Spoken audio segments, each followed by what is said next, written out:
नमस्कार, दिन भर की बड़ी खबरों में आपका स्वागत है। मैं हूं शिवानी। आज की खबर में बात होगी केजरीवाल की 10 गारंटी देख मोदी के छूटे पसीने, वॉशिंग मशीन को तोड़ने का ऐलान। वहीं बीजेपी को झटके पर झटका, हरियाणा के साथ उत्तर प्रदेश में भी बड़ा खेला की। साथ ही राहुल के चैलेंज से डरे मोदी स्मृति ईरानी को भेजा और हिमाचल सर्वे में भाजपा के सुपड़ा साफ की। वहीं पीएम मोदी के सबसे बुरे दिन शुरू, लालू ने साधा निशाना की। इधर उद्धव ठाकरे के चौंकाने वाली घोषणा की। साथ ही खबर के अंत में बात होगी संदेश खाली मामले में नए वीडियो में अमित शाह की साजिश के सबसे बड़े खुलासे की। इसी के साथ आज दिन भर की सभी बड़ी और प्रमुख खबरों को जानेंगे विस्तार से। उससे पहले प्लीज वीडियो को लाइक शेयर जरूर करें।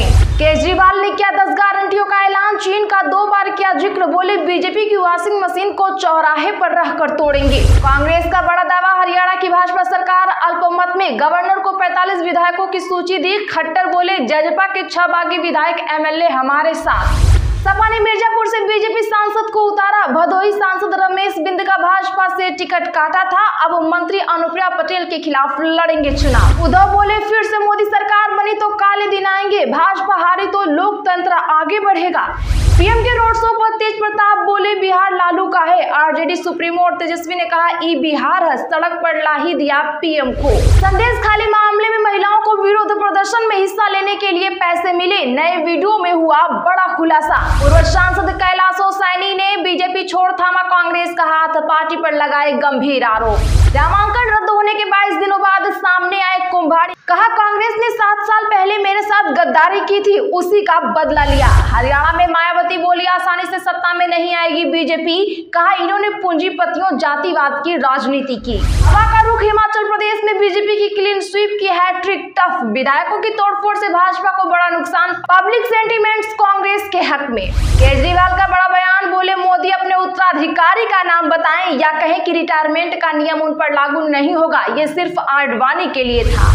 अमेठी में स्मृति ईरानी ने दी राहुल और प्रियंका को बहस करने की खुली चुनौती, कहा तय कीजिए जगह और एंकर।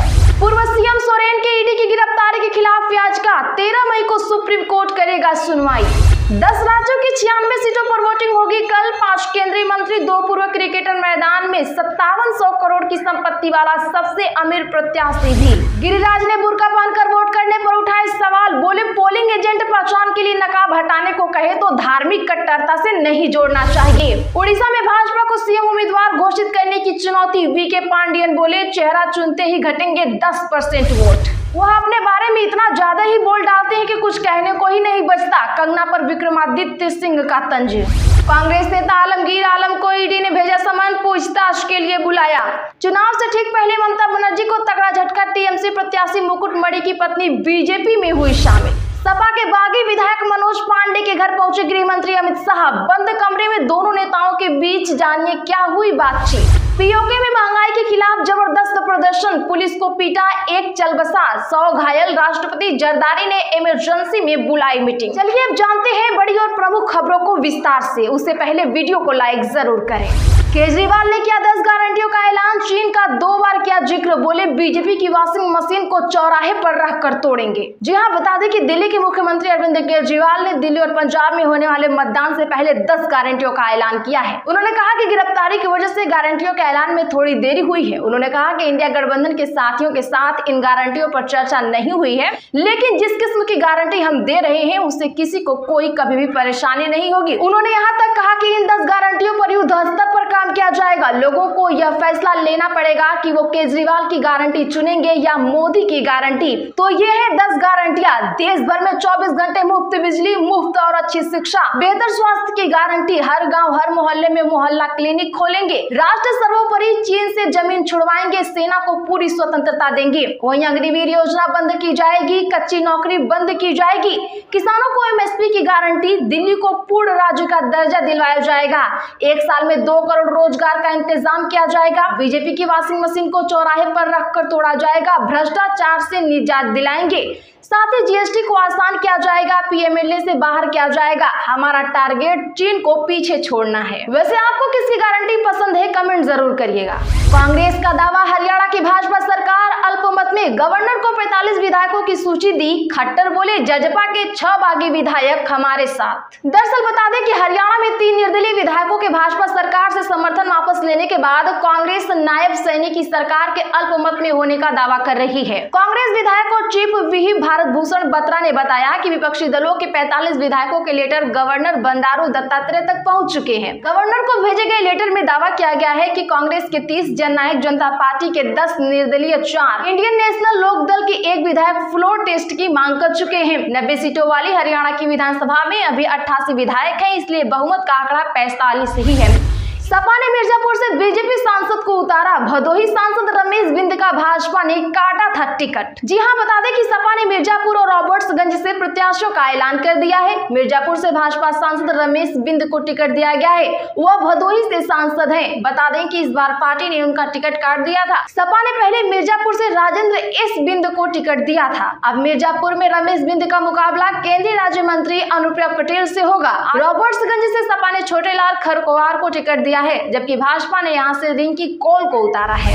उद्धव बोले फिर से मोदी सरकार बनी तो काले दिन आएंगे, भाजपा हारी तो लोकतंत्र आगे बढ़ेगा। जी हां, महाराष्ट्र के पूर्व सीएम और शिवसेना प्रमुख उद्धव ठाकरे ने दावा किया है कि अगर मोदी सरकार नहीं हारी तो देश को काले दिन देखने को मिलेंगे। उद्धव ने अपनी पार्टी के मुखपत्र सामना को दिए एक इंटरव्यू में कहा कि अच्छे दिन कभी नहीं आएंगे, अब फिर से मोदी सरकार बनी तो काले दिन आएंगे। उद्धव ने कहा कि प्रधानमंत्री अपने भाषणों में बार बार पाकिस्तान का जिक्र करते हैं, जबकि विपक्षी अपने देश के बारे में बोलता है। भाजपा अपनी चुनावी रैली में भगवान राम को लाती है, उनके पास विकास को लेकर बोलने के लिए कुछ भी नहीं है। पीएम के रोड शो पर तेज प्रताप बोले बिहार लालू का है। आरजेडी सुप्रीमो और तेजस्वी ने कहा ई बिहार है, सड़क पर ला ही दिया पीएम को। जी हां, बता दें कि प्रधानमंत्री नरेंद्र मोदी का आज रोड शो पटना में हुआ। इसको लेकर बड़ी तैयारी भी हुई। 1 घंटे में वे 3 किलोमीटर की यात्रा करे। 2 लोकसभा क्षेत्रों पटना साहिब और पाटलिपुत्र को भी साधा। वहीं इससे पहले राजद के राष्ट्रीय अध्यक्ष लालू प्रसाद और तेजस्वी यादव ने निशाना साधा। राजद नेता तेज प्रताप यादव ने कहा पीएम मोदी केवल हिंदू मुसलमानों पर लड़वाने के लिए आ रहे हैं। उनका एक ही मकसद है देश को 2 हिस्सों में बांटने का, लेकिन उनका सपना बहुत जल्द पानी में मिलने वाला है। वहीं लालू प्रसाद ने सोशल मीडिया एक्स पर लिखा कि मोदी ने बोला था ना 2014 में चीनी मिल खुलवा देंगे, इसी मिल की बनी चीनी की चाय पीऊंगा, 10 बरस हो गए, क्या हुआ तेरा वादा। तंज कसते हुए राजद सुप्रीमो ने लिखा कि 3 चरण में बिहार ने सड़क पर ही ला दिया, बाकी बचे 4 चरणों में गली गली में चक्कर लगवा देगा। ई बिहार है बिहार। महिलाओं को विरोध प्रदर्शन में हिस्सा लेने के लिए मिले पैसे, नई वीडियो में हुआ बड़ा खुलासा। दरअसल पश्चिम बंगाल के संदेश खाली में महिलाओं के साथ हुए कथित उत्पीड़न का मामला महीनों से चर्चा में बना हुआ है। भाजपा और पश्चिम बंगाल में सत्तारूढ़ टीएमसी के बीच आरोप प्रत्यारोप का सिलसिला महीनों से चल रहा है। अब इस मामले में एक नया वीडियो सामने आया है, जिससे दोनों पार्टियां एक बार फिर से एक दूसरे पर आरोप लगा रही हैं। दरअसल वीडियो में एक स्थानीय भाजपा नेता को ये कहते हुए सुना जा सकता है कि 70 से अधिक महिलाओं को टीएमसी नेता शाहजहां शेख और उनके सहयोगियों के खिलाफ विरोध प्रदर्शन में भाग लेने के लिए 2-2 हजार रुपए दिए थे। हरियाणा में मायावती बोली आसानी से सत्ता में नहीं आएगी बीजेपी, कहा इन्होंने पूंजीपतियों जातिवाद की राजनीति की। जी हां, बता दें कि हरियाणा में बहुजन समाज पार्टी सुप्रीमो मायावती ने कहा कि बीजेपी ने पूंजीपतियों जातिवाद संप्रदाय की राजनीति की है। अब की बार लगता है कि भाजपा दोबारा सत्ता में आसानी से वापस नहीं आने वाली, बशर्ते इस बार यह चुनाव नीट एंड क्लियर होता है। भाजपा ईवीएम में गड़बड़ी नहीं करती है तो इन चुनावों में न तो भाजपा की नाटकबाजी चलने वाली है और ना ही जुमलेबाजी। दरअसल बता दें कि मायावती करनाल लोकसभा सीट से बसपा उम्मीदवार सरदार इंद्रजीत सिंह के पक्ष में रैली करने पहुंची थी। मायावती ने कहा कि आजादी के बाद से ही देश का अधिकतर शासनकाल कांग्रेस के हाथों में रहा है।